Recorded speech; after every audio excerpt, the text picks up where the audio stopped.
अजनबी खतरनाक स्वर में बोलता है, इस अवशेष को मत छूना, वरना तुम एक ऐसे श्राप को जागृत कर दोगे जिसे तुम सोच भी नहीं सकते। यह आवाज सुनने के बाद अर्जुन की ब्रह्म पिशाच को उसके श्राप से मुक्त कराने की यात्रा को और भी मुश्किल मोड़ ले लेती है जब नई खतरनाक परिस्थितियां सामने आती हैं। नकाबपोश अजनबी बोलता है। अर्जुन पीछे हटता है, अजनबी को सतर्क नजरों से देखते हुए। अजनबी अपना नकाब उतारता है, जिससे एक वृद्ध व्यक्ति प्रकट होता है, जिसकी आंखें तीखी और गाल पर एक लंबा निशान होता है। अजनबी बोलता है, मैं कार्तिक हूं, इस जंगल का रक्षक। जो अवशेष तुम देख रहे हो वह कई जालों में से एक है जो काले जादूगर ने अपनी रहस्यों को छुपाने के लिए बनाया है। अर्जुन दृढ़ता से बोलता है, मुझे एक श्राप को तोड़ना है, मुझे बताओ कि मुझे क्या करना होगा। कार्तिक गंभीरता से बोलता है, तुम यह अकेले नहीं कर सकते। जादूगर की शक्ति बहुत बड़ी है और उसकी छाया हर जगह फैली हुई है। तुम्हें साथियों को इकट्ठा करना होगा और उसके काले जादू का सच्चा रहस्य जानना होगा। कार्तिक अर्जुन से वार्तालाप करता है। उसके बाद अर्जुन और कार्तिक मिलकर योजना बनाते हैं। कार्तिक अर्जुन को एक छुपी हुई गुफा में ले जाता है, जहां प्राचीन चित्र और अवशेष रखे हुए हैं। गुफा मशालों से रोशन है, जिससे दीवारों पर चमकती छाया बन रही है। कार्तिक बोलता है, इन चित्रों में तुम्हारे लिए आवश्यक ज्ञान है, लेकिन चेतावनी है, हर कदम तुम्हें अंधेरे के करीब ले जाएगा। जैसे जैसे अर्जुन जादूगर और ब्रह्म पिशाच के इतिहास के अतीत को जनता है, उसे जादूगर के काले अनुष्ठान और उसकी आत्माओं पर पकड़ का पता चलता है। यात्रा की पहला पड़ी दी छाव।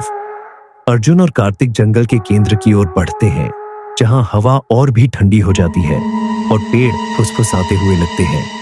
वे एक खाली स्थान पर पहुंचते हैं, जहां एक रहस्यमय शांति है। अर्जुन फुसफुसाते हुए बोलता है, अरे वो क्या है? एक छायादार आकृति पेड़ों के बीच तेजी से हिलती है। उसकी आंखें लाल चमक रही होती है। आकृति उनकी ओर झपटती है, जिससे एक भयानक प्रेत प्रकट होता है। कार्तिक चिल्लाते हुए बोलता है, अरे पीछे हटो, ये जादूगर के अनुयायियों में से एक है। तब छाया से अर्जुन और कार्तिक की लड़ाई शुरू होती है। एक भयंकर युद्ध शुरू होता है। अर्जुन और कार्तिक अपनी बुद्धि और बहादुरी का उपयोग करके प्रेत को फंसा लेते हैं। मुश्किल से उसकी पकड़ से बचते हैं। वे अपनी यात्रा जारी रखते हैं और जंगल के अंदर छुपे हुए एक गांव में पहुंचते हैं। गांव वाले सतर्क हैं, लेकिन कार्तिक को देखकर उन्हें प्रवेश की अनुमति देते हैं। कार्तिक अर्जुन को बताता है, ये लोग पीढ़ियों से छुपकर यहाँ रह रहे हैं। जंगल के रहस्यों की रक्षा करते हुए वे हमारी मदद कर सकते हैं। अर्जुन गांव वालों से मिलता है, जो अपनी खुद की मुठभेड़ों के बारे में बताते हैं और जादूगर के अनुयायियों से रक्षा करने के प्रयासों के बारे में बताते हैं।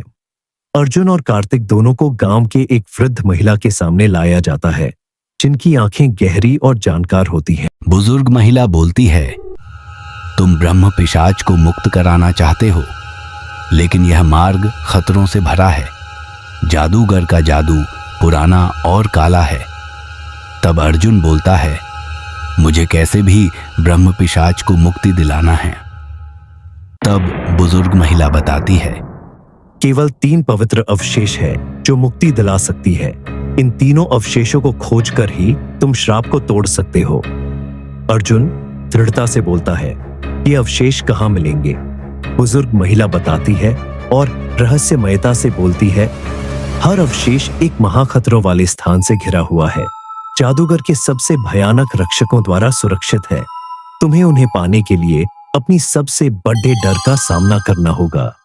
बुजुर्ग महिला के मार्गदर्शन के अनुसार अर्जुन और कार्तिक पहला अवशेष खोजने के लिए निकलते हैं। वे खतरनाक इलाके से गुजरते हैं, कई चुनौतियों और भयानक मुठभेड़ों का सामना करते हैं। पहला अवशेष बहुत बद्धे दलदल में होता है, एक ऐसा स्थान जहां डूबी हुई आत्माएं घूमती हैं और पानी अनदेखे भयावह लगता है। जैसे ही वे दलदल में जाते हैं, तभी वहां पर पानी से भूत प्रकट होते हैं।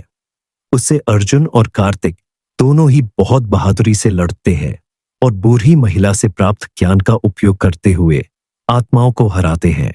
वे दलदल के केंद्र में पहुंचते हैं, जहां पहला अवशेष एक विशाल प्रेतात्मा रक्षक द्वारा सुरक्षित है। रक्षक की आंखें खतरनाक इरादे से चमक रही हैं। कार्तिक फुसफुसाते हुए बोलता है, हमें अवशेष को पाने के लिए रक्षक को हराना होगा। तब कार्तिक, अर्जुन और रक्षक के बीच भयंकर युद्ध शुरू होता है। रक्षक काले जादू का उपयोग करता है। अर्जुन और कार्तिक बहादुरी से लड़ते हैं। अपनी संयुक्त शक्ति और बुद्धि का उपयोग करके रक्षक को हराते हैं। अर्जुन और कार्तिक अपना पहला विजय प्राप्त करते हैं। जैसे ही रक्षक गिरता है, अवशेष, एक चमकता हुआ प्राचीन मणि, पानी से उभरता है। अर्जुन उसे पकड़ता है और शक्तिशाली ऊर्जा महसूस करता है। कार्तिक मुस्कुराते हुए बोलता है, तुमने अच्छा किया, लेकिन यह केवल शुरुआत है। अभी 2 और अवशेष बाकी हैं और वे और भी बड़े खतरों द्वारा सुरक्षित है। अर्जुन और कार्तिक छुपे हुए गांव की ओर वापस जाते हैं, लेकिन जैसे ही वे गांव पहुंचते हैं, उन्हें कुछ बदला हुआ महसूस होता है। गांव में अजीब तरह की शांति थी और हवा में तनाव की गंध थी। लेकिन जैसे ही वे गांव लौटते हैं, एक नया खतरा उनका इंतजार कर रहा होता है। जादूगर का गुस्सा इतनी आसानी से पीछा नहीं छोड़ने वाला था। क्या अर्जुन और कार्तिक जादूगर के इस नए चाल को जान पाएंगे और गांव वालों को बचा पाएंगे?